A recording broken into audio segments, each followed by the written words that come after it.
Et c'est ici où je dois vous dire, si vous ne le saviez pas, l'Ouganda est compté parmi les pays les plus corrompus du monde, et même de l'Afrique. L'Ouganda de Museveni, c'est la mafia. L'Ouganda de Museveni, c'est la mafia entre la famille Museveni et les gens qui sont au pouvoir. Ils ont déjà pris presque toutes les affaires. Plus de 60 ou bien 70% des business de l'Ouganda sont dans la main d'abord de la famille Museveni, ensuite des autorités avec lesquelles Museveni travaille. Autorités militaires, police, gouvernement, des civils, des directeurs, des hommes d'affaires. Ils ont déjà kidnappé l'Ouganda. L'Ouganda, c'est une sorte d'oligarchie. Donc, un pays géré par une sorte de famille, avec les collaborateurs de cette famille-là. Non pas seulement l'Ouganda, c'est ce qui se fait aussi au Rwanda de Kagame. Le Rwanda de Kagame, ce n'est pas... Donc, ce pays n'est pas dirigé comme un pays normal. Lisez beaucoup de documents. On vous dira clairement que le Rwanda est dirigé comme une entreprise. Kagame dirige le Rwanda comme une société privée. Je pense que j'ai déjà fait des vidéos sur le Rwanda. Il y a une société du FPR, le Front Patriotique Rwandais, qu'on appelle Crystal Ventures. C'est la société que le parti politique de Kagame a réussi à créer. Cette société, on l'appelle la société mère. C'est-à-dire, tout investisseur qui veut venir au Rwanda, créer un emploi, investir dans quoi que ce soit, faire n'importe quoi, un boulot là-bas qui va te donner des bénéfices, on ne peut jamais t'accepter si tu ne passes pas par Crystal Ventures, la société de Kagame. Et c'est souvent la famille de Kagame qui travaille dans le bureau là-bas. Si ce n'est pas son neveu, c'est sa nièce. C'est une société des sociétés. On appelle ça la société des sociétés. C'est elle qui contrôle tous les hommes d'affaires qui viennent investir au Rwanda. Et vous devez laisser un pourcentage dans cette société. Et c'est comme ça que cette société fonctionne. Et avec le pillage des minerais que les politiciens du Congo, par leur corruption aussi, ont laissé le Rwanda à travers le M23 et consorts. La société Crystal Venture, il y a 5 ans, avait un capital de 500 millions de dollars américains. Je ne dis pas 500 000, je reprends 500 millions de dollars américains comme capital.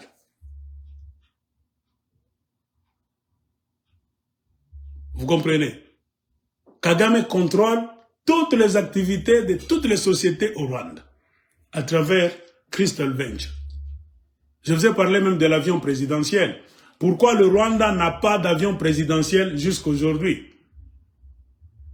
C'est un système que Kagame a mis en place. Mais ils ont 2 jets privés, supersoniques, dernier cri, au Rwanda. Quand vous allez dans l'ordinateur là-bas, vous checkez. Qu'est-ce qu'on vous dit? Un jet, parmi les 2 jets que le Rwanda possède, on te dit un jet coûte 650 millions de dollars américains.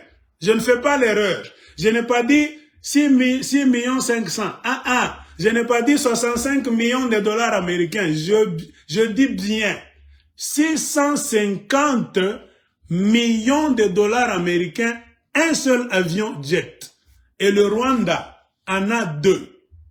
Quand on dit Rwanda, ce n'est même pas le Rwanda, parce que le Rwanda c'est l'État, c'est le pays. Le Rwanda n'a pas d'avion présidentiel, jusqu'à aujourd'hui. La présidence du Rwanda n'a pas d'avion présidentiel. Mais c'est Paul Kagame, à travers sa société Crystal Venture, qui a acheté 2 jets privés, et Kagame fait louer ces 2 jets privés au gouvernement rwandais. Je vous ai parlé du jeu, donc le jeu qu'on appelle des chaises musicales. Donc Kagame, président de la République, S'il veut voyager pour aller, par exemple, en Angleterre ou bien à New York, Kagame, président, va contacter Kagame, homme d'affaires. Parce que les deux jets là-bas, ce sont les jets de Kagame en tant qu'homme d'affaires. Kagame, c'est un homme d'affaires, c'est le chef de l'armée, c'est le président de la République. Kagame a beaucoup de rôles. Si Kagame, président, veut voyager, il a besoin d'un avion. Comme donc, le Rwanda n'a pas d'avion présidentiel. Donc Kagame, président, va contacter Kagame, homme d'affaires, à travers la société Crystal Venture, pour lui dire donc, de louer l'un de ces jets là-bas. Et Kagame, homme d'affaires, va faire un devis là-bas. Il doit donner un document à Kagame, président, pour toutes les courses que vous allez faire. Vous voulez aller où? Là-bas, là-bas, là-bas, là-bas. Combien de kilomètres? Vous serez au nombre de combien? Au bord de ce jet là-bas, comme ça. Le benzine, réparation, entretien, tout ça. On donne la facture à Kagame, président. Kagame, président, voyage. À son retour, on finit tout. Kagame, président, va prendre ce que la présidence doit à Kagame, homme d'affaires. Kagame va prendre la facture, il donne au ministère, c'est pas des finances, tout ça. Et le ministère des Finances paye l'argent à Kagame, homme d'affaires. C'est comme ça que Kagame est en train de gérer le Rwanda. Je vous ai parlé de beaucoup d'exemples dans l'agriculture. Cette société de Kagame qu'on appelle Crystal Venture est dans tout. Dans les haricots, le thé, le café, du lait, donc partout. La location des maisons. Vous imaginez, les ministres rwandais sont pauvres. Ils ont de la peine à s'acheter même un véhicule. Au Congo, vous êtes en train de jouer. Un ministre rwandais ne peut jamais acheter un véhicule. Ça sera sa fin. Il va acheter à crédit, ça lui prendra des années et des années pour finir la dette. Mais au Congo, on vous donne des véhicules comme des cacahuètes. Ainsi,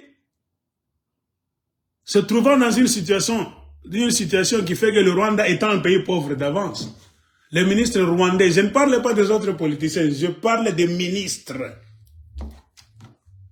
ont trouvé des tactiques. Ils ont construit des maisons, des grandes maisons, qu'ils ont commencé à faire louer, soit à des individus, ou bien à des sociétés des expatriés. Par exemple, l'ONU, Croix-Rouge, vous allez travailler au Rwanda. Un ministre n'a pas beaucoup d'argent au Rwanda.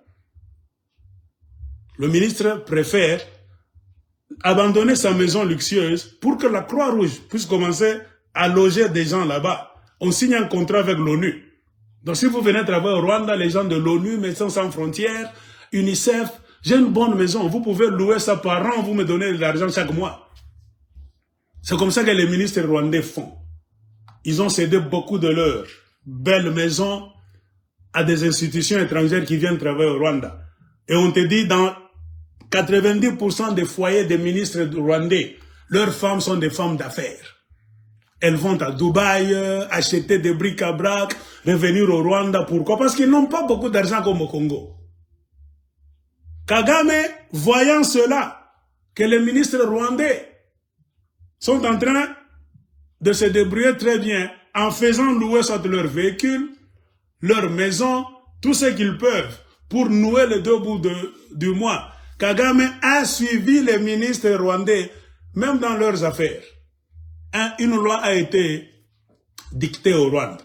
On défend aux ministres rwandais de faire louer leur maison à qui que ce soit.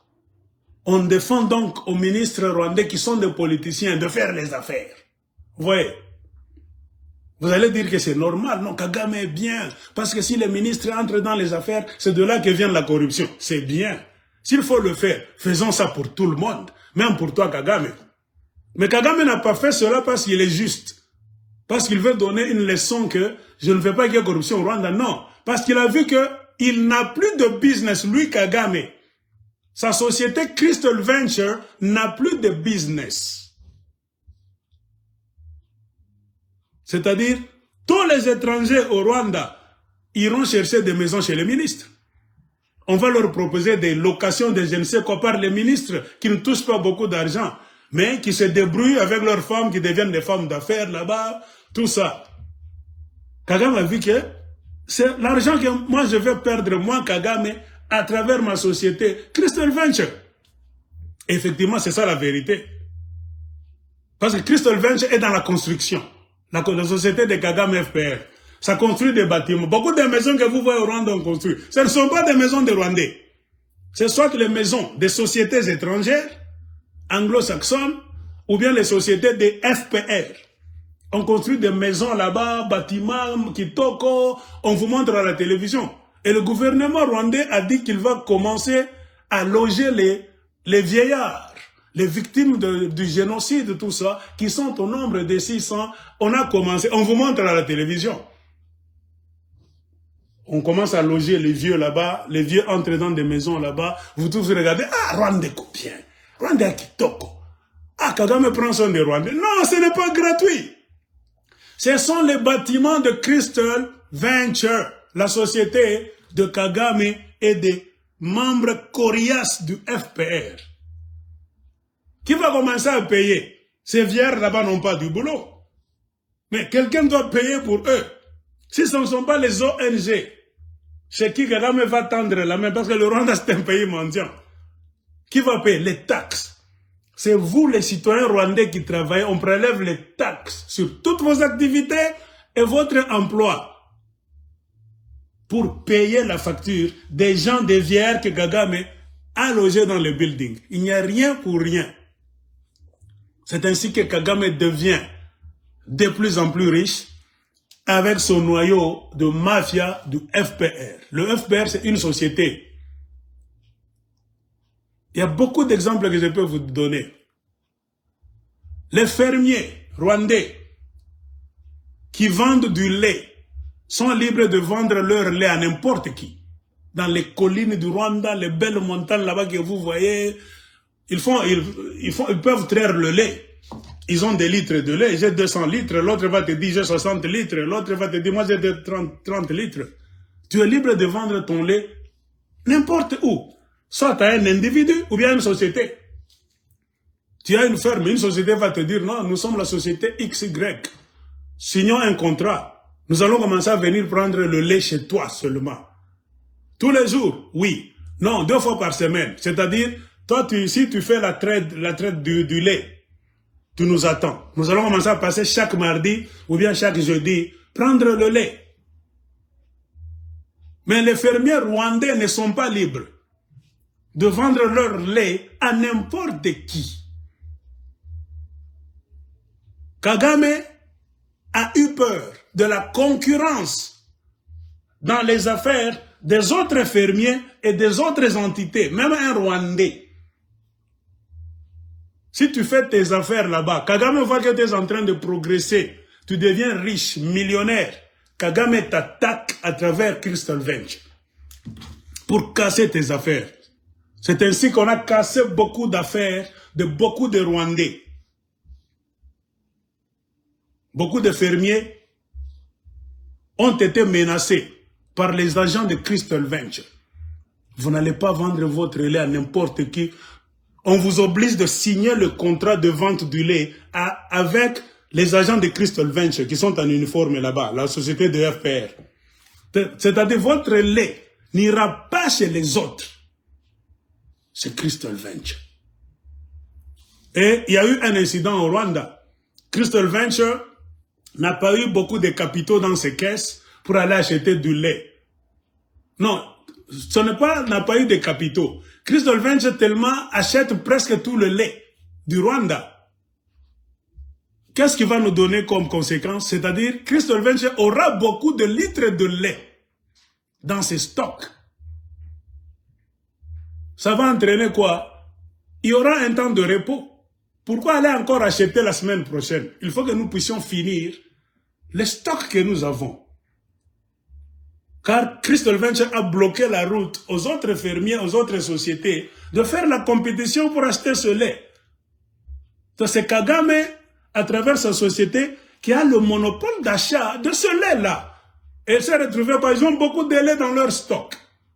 Plus question d'aller rapidement chez le fermier pour acheter encore le lait. Il faut que nous finissons d'abord ce que nous avons, car c'est nous qui obligeons presque tous les fermiers du Rwanda de nous donner leur lait par force et nous allons payer.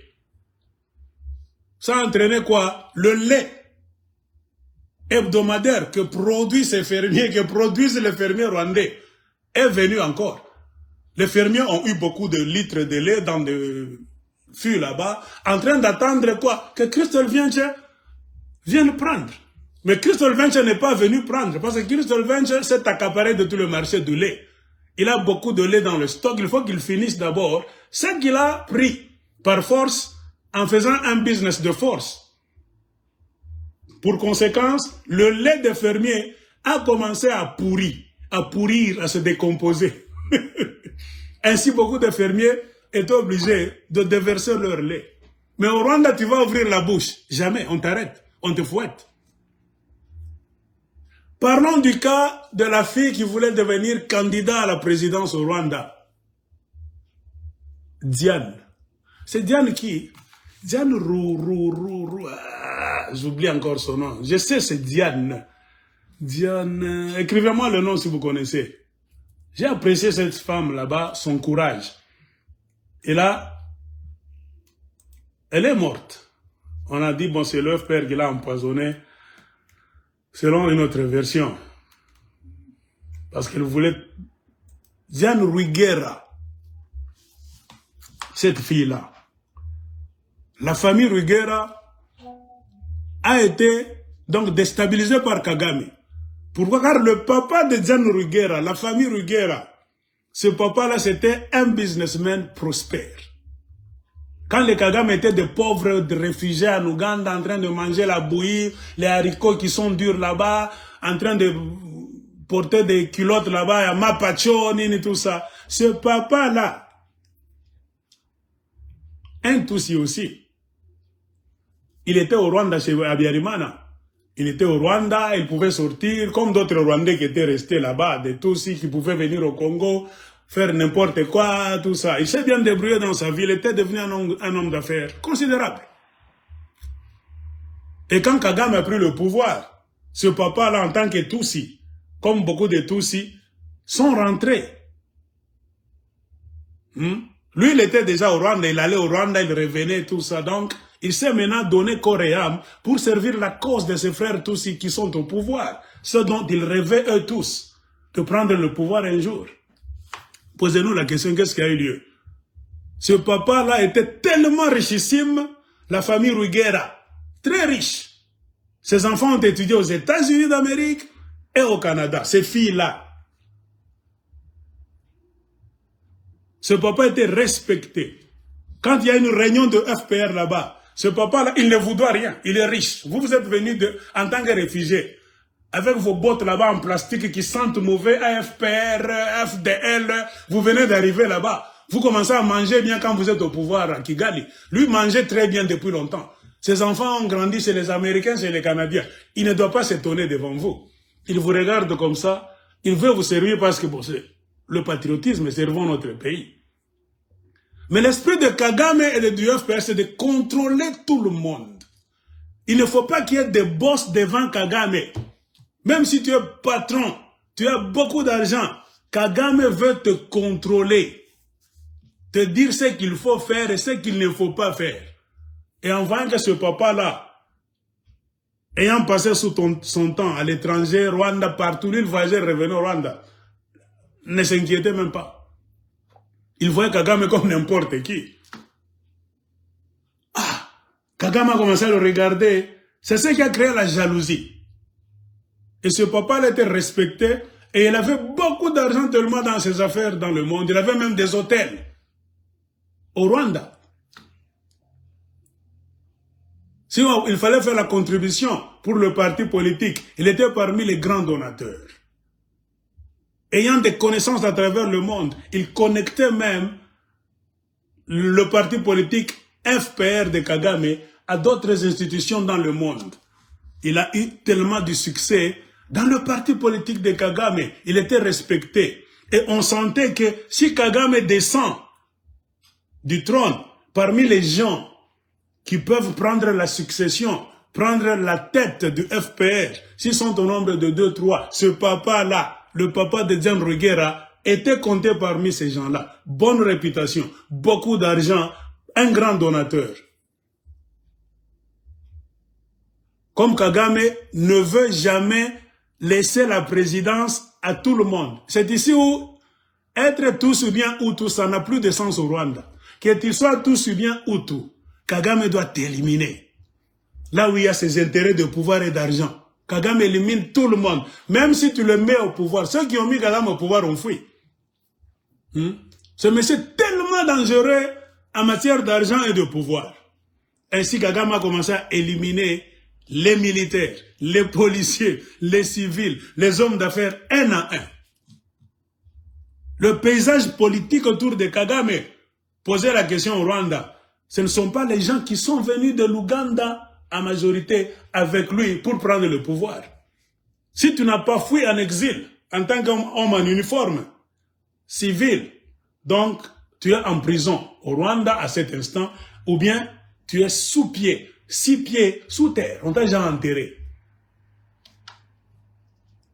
Ainsi Kagame avait déjà le plan d'éliminer M. Rwigara, le papa de Diane Rwigara. Il faut chercher une raison. La raison du plus fort est toujours la meilleure. Ce monsieur ne paye pas de taxes. Il a été pris dans la fraude de taxes, évasion fiscale. Kagame a envoyé des bulldozers pour aller détruire les hôtels de ce papa-là. La jalousie. Parce que ce papa a beaucoup d'hôtels, il a des fermes. Donc, un papa bien à l'aise. Il a des machines de transformation de café en je ne sais quoi. Il a des hôtels, donc il a beaucoup d'affaires. Le lait là-bas, on fait des fromages, donc il peut aller au Canada, il revient avec des investisseurs aussi. Il contribue dans le FPR. Kagame a peur. C'est le genre de gens qui peuvent me remplacer un jour.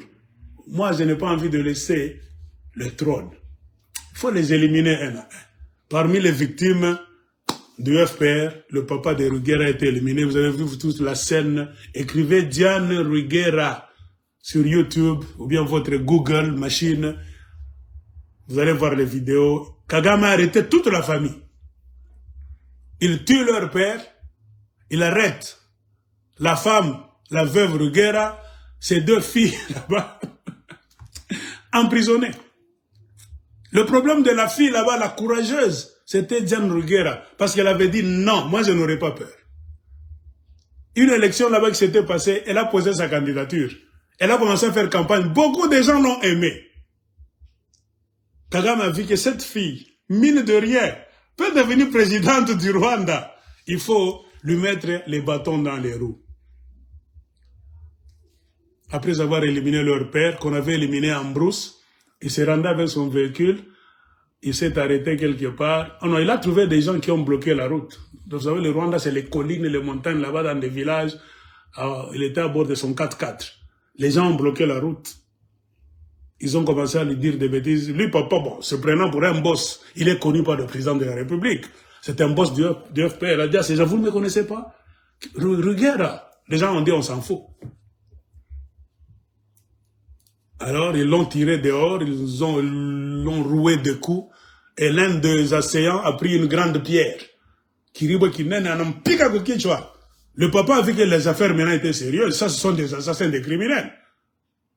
Il a commencé à fuir, ils l'ont suivi pour aller l'achever.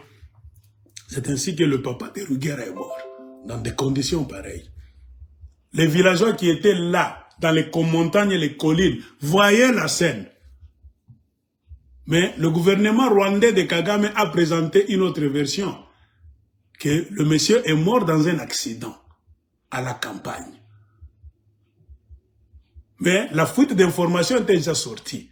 Les gens l'ont attaqué et l'un des attaquants, des assaillants, avait pris une grosse pierre pour cogner, jeter à la tête de M. Rwigara pour l'achever. Au Rwanda, il n'y a pas de tribunal, il n'y a rien. Les Américains le savent. Comme ce sont les Américains qui créent le désordre dans la région des Grands Lacs pour voler nos minéraux. Kagame, c'est un Satan utile pour eux. Ainsi, la mafia au Rwanda, c'est la mafia en Ouganda. De la même manière, que la famille de Kagame possède le Rwanda comme un bien privé avec les coriaces du FPR. C'est de la même manière que Museveni aussi possède l'Ouganda avec les coriaces de son parti politique. Et Museveni a déjà pistonné son petit, son enfant, qui est maintenant général, tout ça, full. Donc, Museveni parti, c'est le fils à Museveni qui deviendra président de la République. Et Kagame aussi, si vous suivez très bien, il est en train de pistonner son fils. Son fils est devenu grand militaire. Ivan, on l'appelle Ian Kagame. Donc, ce sont des dictatures comme on n'en a pas idée. Et c'est eux qui contrôlent la déstabilisation du Congo. Il faut la corruption au Congo demeure, l'insécurité doit être là-bas, les élections, il faut les brouiller chaque fois. Les Congolais sont tellement corrompus, les politiciens congolais sont tellement des égoïstes, des corrompus jusqu'à la moelle épinière. Quand on leur propose l'argent qu'on a volé chez eux, donc ils viendront, on va leur dicter ce qu'il faut faire.